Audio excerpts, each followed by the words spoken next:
Eu poderia ir por várias vertentes para trazer hoje uma aplicação prática do que nós lemos, mas eu não consigo não provocar você a reler essa carta. Eu não consigo pensar em nada diferente de você apresentar essa carta a alguém que você ama. Eu não consigo ver outra forma de você sentir o peso da caneta de Paulo por todo o seu amor, não a um homem, Timóteo, mas a você que está lendo essa carta hoje. E o desafio que eu quero proporcionar a você, o presente que eu quero lhe oferecer, é que você encontre um tempo para reler. E reler essa carta endereçada a você, não a Timóteo, mas a você.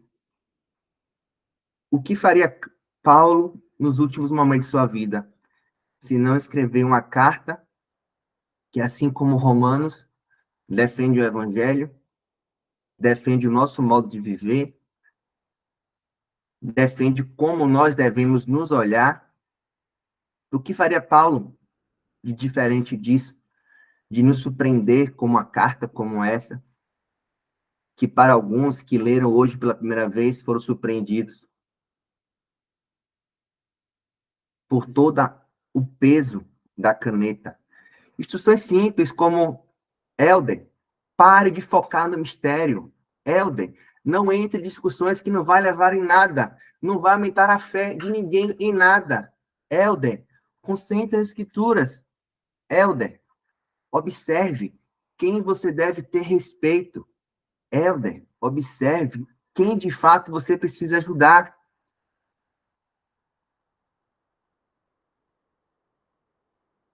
E a gente vai colocando tijolo sobre tijolo em nossa construção de um novo caráter cristão.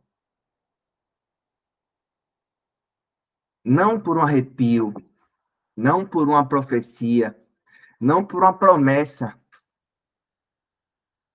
mas com instruções claras de alguém que viveu o evangelho, de alguém que esteve do outro lado, de alguém que foi perseguidor e de alguém que considera qualquer coisa do mundo pior do que lixo, do que não trazer mais pessoas a esse amor a Deus. E o pastor que escreve a minha Bíblia, e que, glória a Deus, o Senhor me dá o direito e o poder de distribuir com vocês e com todos aqueles que amam, mesmo alguns que recebem ela não entendem o presente que é essa espada em suas mãos. O pastor escreve aqui: muitos de nós evita se envolver no ministério, porque dizemos a nós mesmos que não temos o temperamento adequado.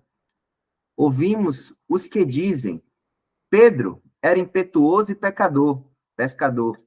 O Paulo era um apóstolo ousado. E pensamos: ei, eu não sou assim.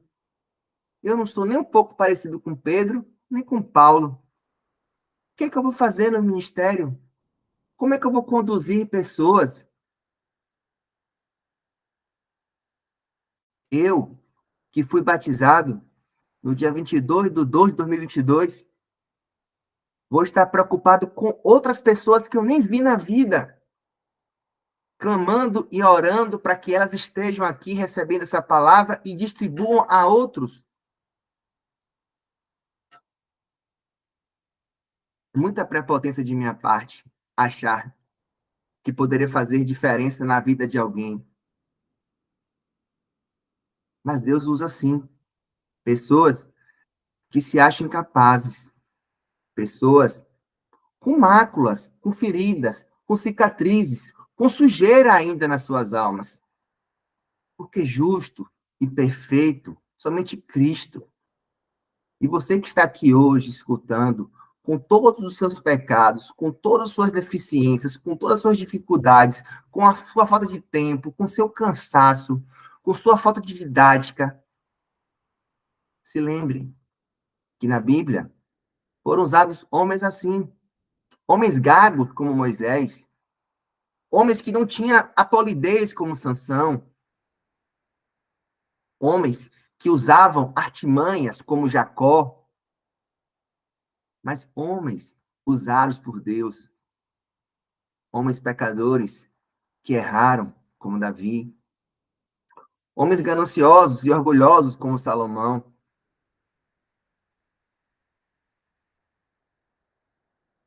O que nós não podemos é não querer transmitir isso que nos foi recebido de graça. O que nós não podemos é ficar apenas como espectadores, como aqueles que estão vendo a vida passar, reclamando, acreditando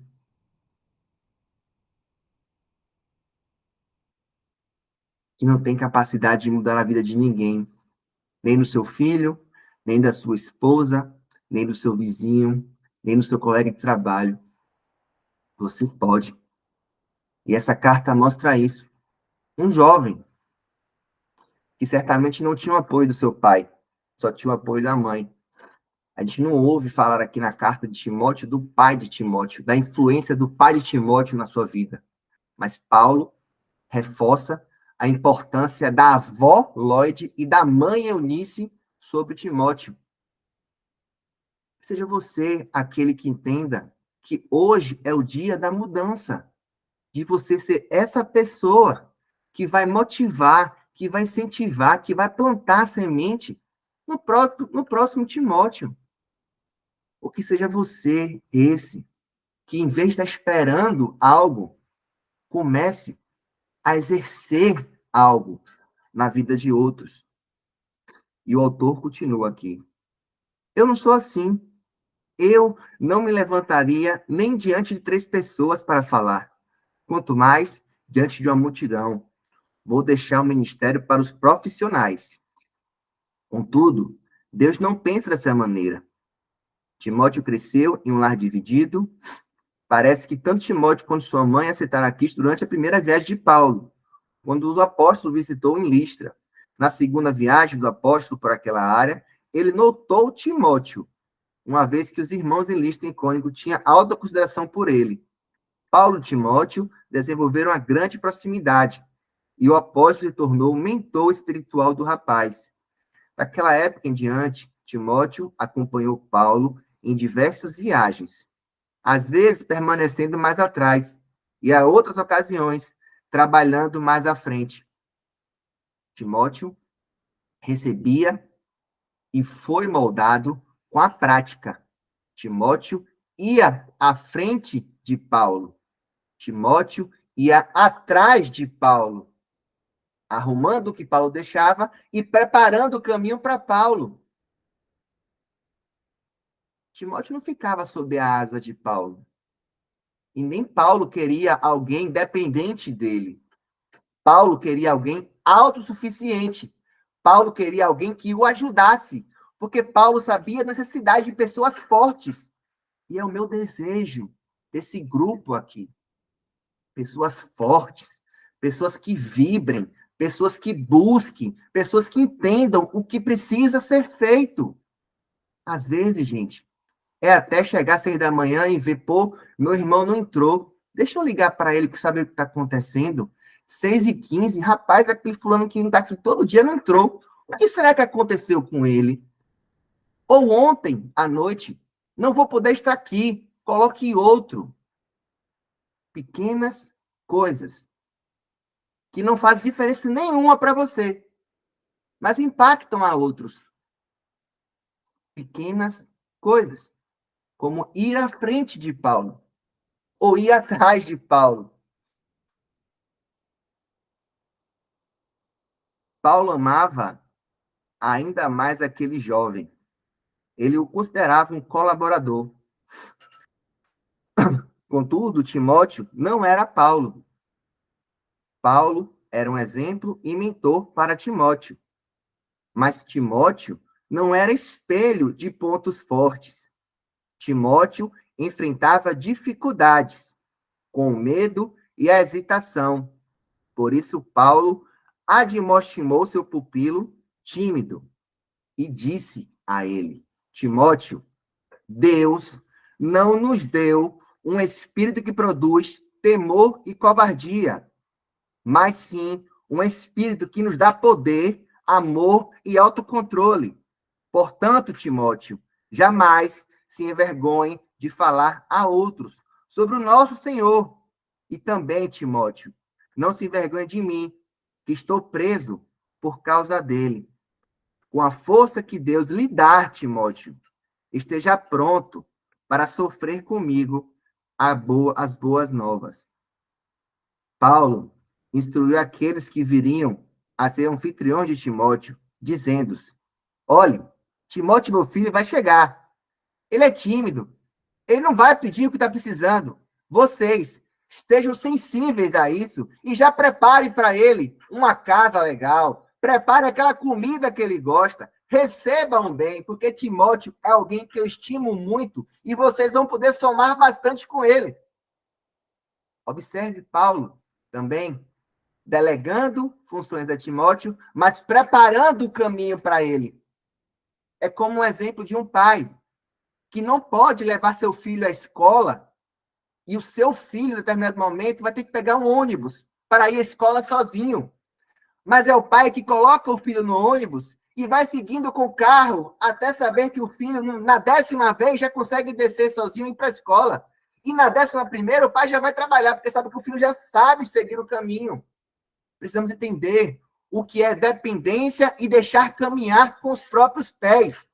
Quando eu proponho a vocês aqui, gente, vamos ler em família um livro. É para que não exista dependência de um grupo para que você leia a Bíblia. É que não existe dependência de 6 da manhã saber que existe um grupo para eu pegar a Bíblia somente nesse momento. Para que você entenda o poder que você tem de impactar a outros.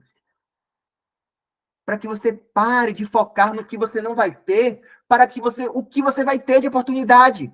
Nesse mesmo período, estou aqui dizendo a vocês e preparando a vocês com amor, autossuficiência. Procura um desejo que vocês tenham de buscar mais. Infelizmente, muitas nossas igrejas pregam o contrário, a dependência, a necessidade de estar ali no conta-gotas. Paulo não pregava isso. E nós precisamos entender o que nós queremos para com nossa esposa, para com nossos filhos. Essa dependência sobre nós, ou tornar esposas e filhos fortes, que possam nos ajudar nas batalhas que nós vamos enfrentar. Você pode querer ser o pilar de sua família a vida toda. Nenhum problema contra isso. Mas não é melhor uma casa com mais pilares? Não é melhor você se orgulhar dos seus pilares construídos?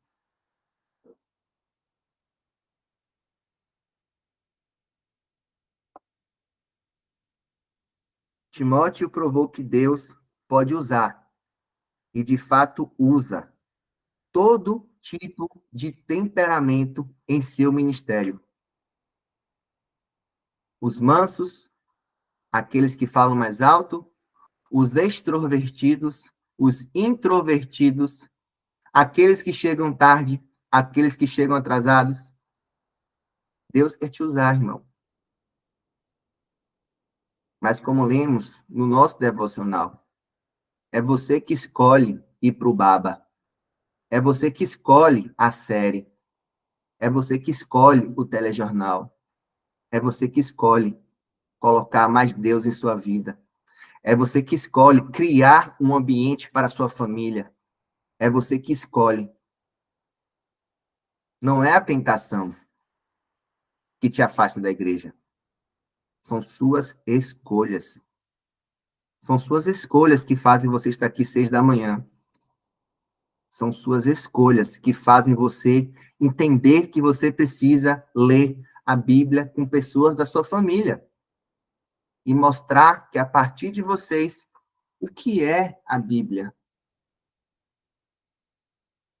Que seja você, essa pessoa. E se você não consegue, nem deslumbra de longe como fazer isso, coloque 3 minutos do seu dia, 3 minutos em oração para que Deus te capacite. 3 minutos do seu dia, 3 minutos em oração, para que o Espírito Santo te dê instrumentos, que o Espírito Santo te dê um projeto, que o Espírito Santo te mostre uma data, te mostre uma hora, prepare um lugar para que você possa abrir a Bíblia e levar a palavra a quem você tanto ama. Porque você dá o melhor celular, você dá o melhor relógio, você dá o melhor tênis, você dá o melhor alimento. Por que você não dá seu tempo? Por que você não dá a palavra? Porque você não administra dessa forma. Você sabe que a pessoa tem sede, mas você espera que outro assim o faça. Você espera que a igreja assim o faça, que a escola assim o faça, que o amiguinho assim o faça, que aquele seu irmão evangelize seu filho, quando que você que precisa evangelizá-lo. Que aquela irmã evangelize sua esposa, quando é você que precisa criar a situação. É quando você que precisa criar e pavimentar, bater esse contrapiso para que sua família esteja em cima dela. Helder, você já conseguiu fazer isso? Nem longe. Mas eu não estou na posição de Paulo. Eu não estou preso, prestes a morrer. E é isso que me faz levantar. É isso que me faz querer estudar mais. É isso que me faz orar para que Deus me coloque em projetos que, de fato, eu possa ser usado. Pode ser que algum desses projetos minha família não esteja dentro. Pode ser que algum desses projetos eu possa estar me distanciando da minha família. Pode ser. Nem sempre Paulo acertou.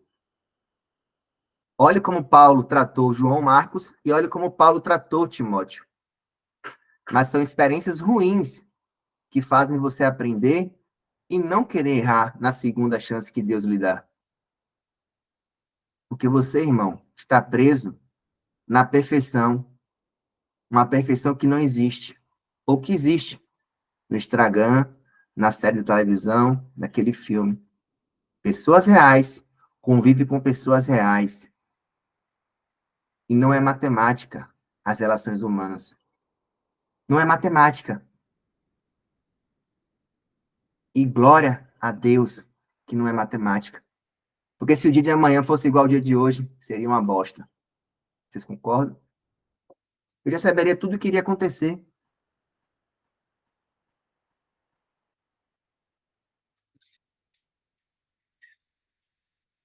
Então, meus irmãos, se você não sabe nem como orar, nesses 3 minutos que eu te dei, use essas 3 palavras. 4. Quero que Deus me use. Quero que Deus me use. Quero que Deus me use. Quero que Deus me use. Em determinado momento, pare de falar e deixe o silêncio. Porque você sabe que a frase já vai estar na sua mente. Você não precisa estar emitindo mais nenhum som. E espere.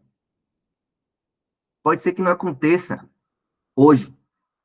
Pode ser que não aconteça daqui a 3 anos. Pode ser que não aconteça daqui a 25 anos. Mas continue na certeza de que você está lá com a roupa pronta para ser utilizado por Deus. Então é isso, meus irmãos.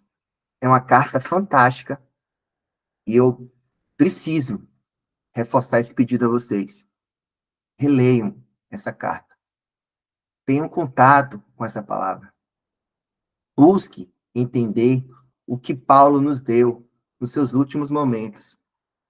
E se você não consegue, eu não consigo ler, eu não consigo ler sozinho, é mais forte do que eu preciso do grupo, eu preciso estar lá, eu preciso estar com vocês lá. Paulo apela. Paulo apela. Timóteo, você sabe muito bem o que eu ensino. Você sabe muito bem como eu vivo. Você sabe como é meu propósito de vida, Timóteo. Timóteo, você conhece minha fé. Você conhece a minha paciência e a falta dela. Você conhece o meu amor. Você conhece a minha perseverança. Sabe quanta coisa eu passei, quanto sofrimento suportei. E o que me aconteceu nesses caminhos que estivemos juntos em Antioquia, Icônio e Listra. O Senhor, porém, me livrou de tudo isso. Sim, todos desejam ter uma vida de devoção a Cristo. Todos desejam ter uma vida de devoção a Cristo. Você, porém, Timóteo, deve permanecer fiel àquilo que lhe foi ensinado. Você, Timóteo, sabe o que é a verdade, pois conhece aqueles de quem você aprendeu. Desde a infância, lhe foram ensinadas as Sagradas Escrituras, que lhe deram sabedoria para receber a salvação que vem de Cristo Jesus. Pois toda a Escritura é inspirada por Deus e é útil para nos ensinar o que é verdadeiro e para nos fazer perceber o que não está em ordem em nossa casa, em nossa vida. A Bíblia nos corrige quando erramos. A Bíblia nos ensina o que fazer e o que é certo. Deus usa a Bíblia para preparar e capacitar o seu povo para toda hora. Então, Timóteo, lhe digo, pregue a palavra. Esteja preparado. Quer a ocasião seja favorável, quer não. Corrija, repreenda e encoraje, com paciência e bom ensino. Pois virá o tempo, Timóteo, em que as pessoas já não escutarão o ensino verdadeiro. As pessoas vão seguir os próprios desejos e buscarão mestres que lhe digam aquilo que lhe agrada. Rejeitarão a verdade, Timóteo, e a correção, e correrão atrás de mitos. Você, Timóteo, porém, deve manter sóbrio em todas as situações. Não tenha medo de sofrer. Não peça para que não venha sofrimento em sua vida. Em outras palavras, trabalhe, Timóteo, para anunciar as boas novas e realize todo o ministério que lhe foi confiado. Quanto a mim, Timóteo, aqui é Paulo dizendo, não olhe para mim que vou morrer, Timóteo. Quanto a mim, eu já fiz com o meu tempo na terra aquilo que era necessário ser feito. A minha vida já foi derramada como oferta para Deus. O tempo de minha morte se aproxima. Eu, Paulo, lutei o bom combate, terminei a corrida e permaneci fiel. Agora, o prêmio me espera, a coroa da justiça que o Senhor, o santo juiz, me dará em sua volta. E o prêmio não será só para mim, Timóteo, o prêmio, mas será para todos, que com grande expectativa aguardam a vinda de Cristo Jesus.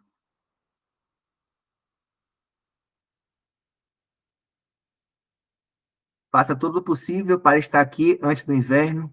Êmbolo lhe manda lembranças e também Prudente, Lino, Cláudia e todos os irmãos. Que o Senhor esteja com seu espírito e que a graça esteja com todos vocês. Paulo termina sua carta dessa forma e nos vídeos que eu coloquei, a gente consegue entender que mesmo Paulo, na iminência da morte, acreditava que teria mais uma chance.